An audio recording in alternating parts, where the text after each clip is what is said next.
बिस्मिल्लाहिर्रहमानिर्रहीम। अस्सलाम वालेकुम। इन्फो टीवी में आपको खुश आमदीद कहते हैं। आज 18 मार्च 2023 बरोज़ हफ्ता सऊदी अरब की शाम तक की अहम तरीन खबरों के साथ मैं हूँ वसीम। सऊदी अरब के गैर मुल्कियों के लिए इन्फो टीवी चैनल लाता है तमाम अथेंटिक खबरें आज के न्यूज़ बुलेटिन में नई और अहम अपडेट्स होंगी। वीडियो को मुकम्मल देखिएगा। शुरू करते हैं पहली खबर के साथ।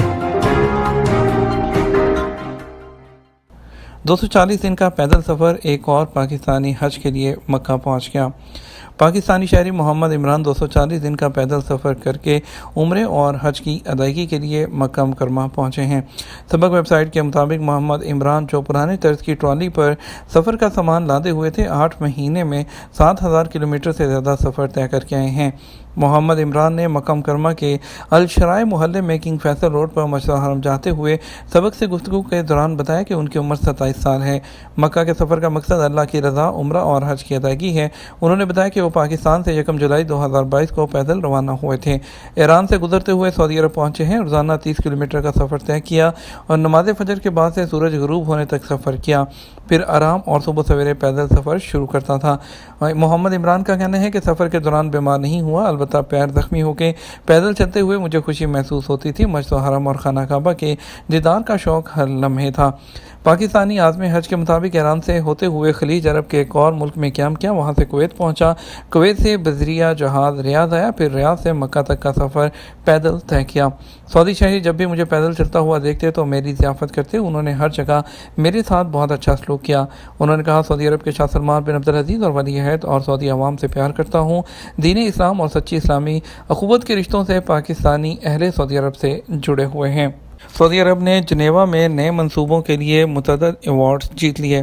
सऊदी अरब ने जनेवा में मुनक्कद होने वाले इंफॉर्मेशन सोसाइटी फोरम के आलमी सरबराही इजलास में अपने नए मंसूबों के लिए मुतअद्दिद अवार्ड जीत लिए।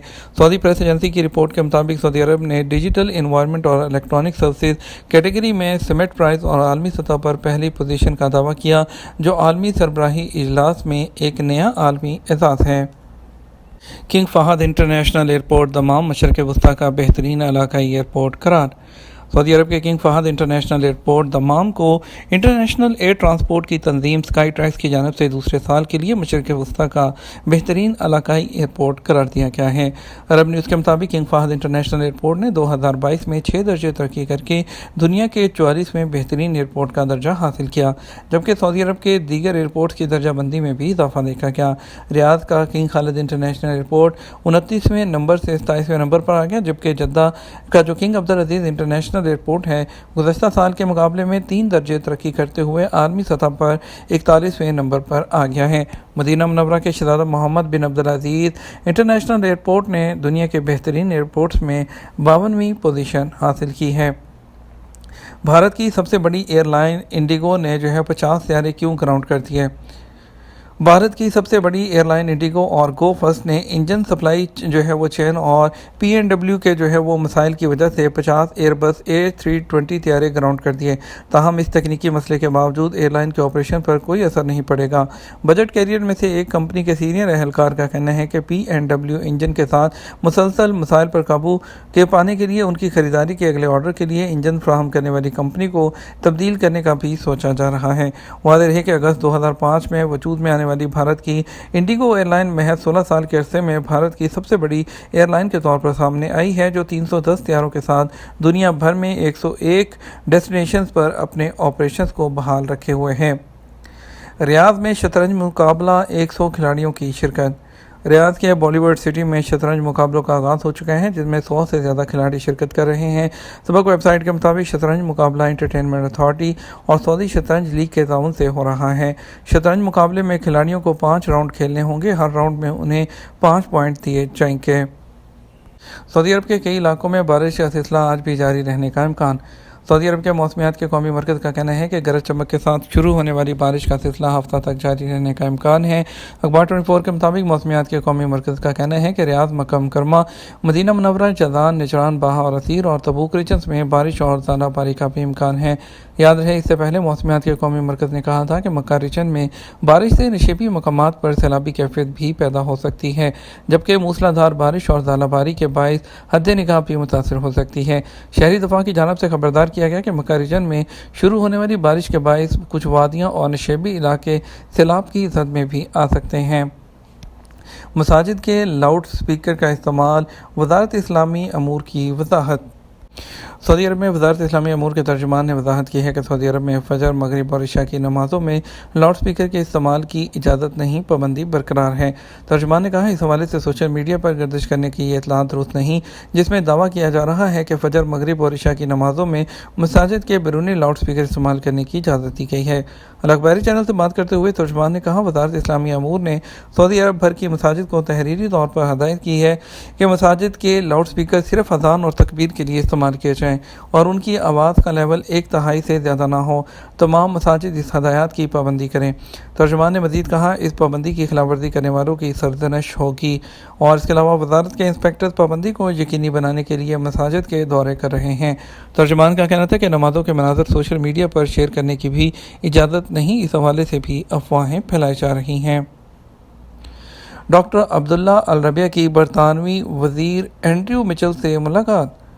سعودی عرب کے شاہ سلمان مرکز برائے امداد اور انسانی خدمات کے جنرل سپروائزر ڈاکٹر عبداللہ الربیہ نے لندن میں برطانوی وزیر مملکت برائے ترقی اور افریقہ اینڈریو مچل سے ملاقات کی ہے۔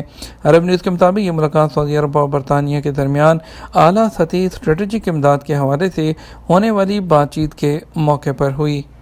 کمپنی نے اقامہ اور خروج وطن کینسل کر دیا، واجبات کیسے حاصل کیا جائیں؟ سعودی عرب میں غیر ملکیوں کے لیے اقامہ اور رہائشی قوانین واضح ہیں جن پر عمل کرنا سب کے لیے لازمی ہے۔ آجر اور اجیر کے حوالے سے بھی قوانین موجود ہیں، ان سے آگہی بھی ضروری ہے۔ ایک شخص نے سوال کیا، 2 سال پہلے چھٹی پر گیا تھا مگر وقت پر نہ آنے کی وجہ سے کمپنی کی جانب سے اقامہ اور ایگزٹ انٹری کینسل کرا دی۔ اب مسئلہ ہے کہ مجھے 3 سال کی بلیک لسٹ کا سامنا ہے جبکہ کمپنی کے ذمے میرے 12 سال کے حقوق ہیں، وہ کس طرح لے سکتا ہوں؟ سوال کے جواب میں جوازات کا کہنا تھا کہ واجبات کی وصولی کے لیے وزارت افرادی قوت کا متعلقہ شعبہ جو آجر اور اجیر کے مابین تنازعات کے حل کے لیے قائم کیا گیا ہے۔ وزارت افرادی قوت کے قانون میں آجر اور اجیر کے مابین جھگڑے کی صورت میں شعبہ قائم ہے جہاں ان کو حل کیا جاتا ہے۔ وزارت افرادی قوت کا شعبہ، جسے عربی میں تسویہ خلافات العمالیہ کہا جاتا ہے، اس حوالے سے آن لائن بھی اپلیکیشن دی جا سکتی ہے جس میں تمام ڈیٹیلز لکھی جائیں۔ درخواست کے ساتھ اپنے اقامے کی کاپی، اقامہ نمبر، کمپنی میں جابز کی ڈیوریشن، جاب کا ایگریمنٹ جب سے کمپنی میں خدمات انجام دیں اور آخری تاریخ یعنی کہ خروج عہدہ پر گئے تھے۔ قانون کے مطابق کفیل اس بات کا پابند ہے کہ وہ ایگریمنٹ کے مطابق سالانہ چھٹیوں کی تنخواہ بھی ادا کریں اگر ملازمت کرتے ہوئے 5 سال سے زیادہ ہو چکے ہیں۔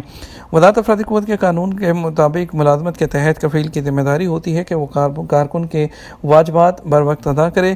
واجبات کارکن کی مستقل وطن روانگی سے پہلے ادا کرنے لازمی ہیں۔ بطور دیگر کارکن کو حق ہے کہ وہ وزارت کے ذیلی ادارے سے رجوع کریں۔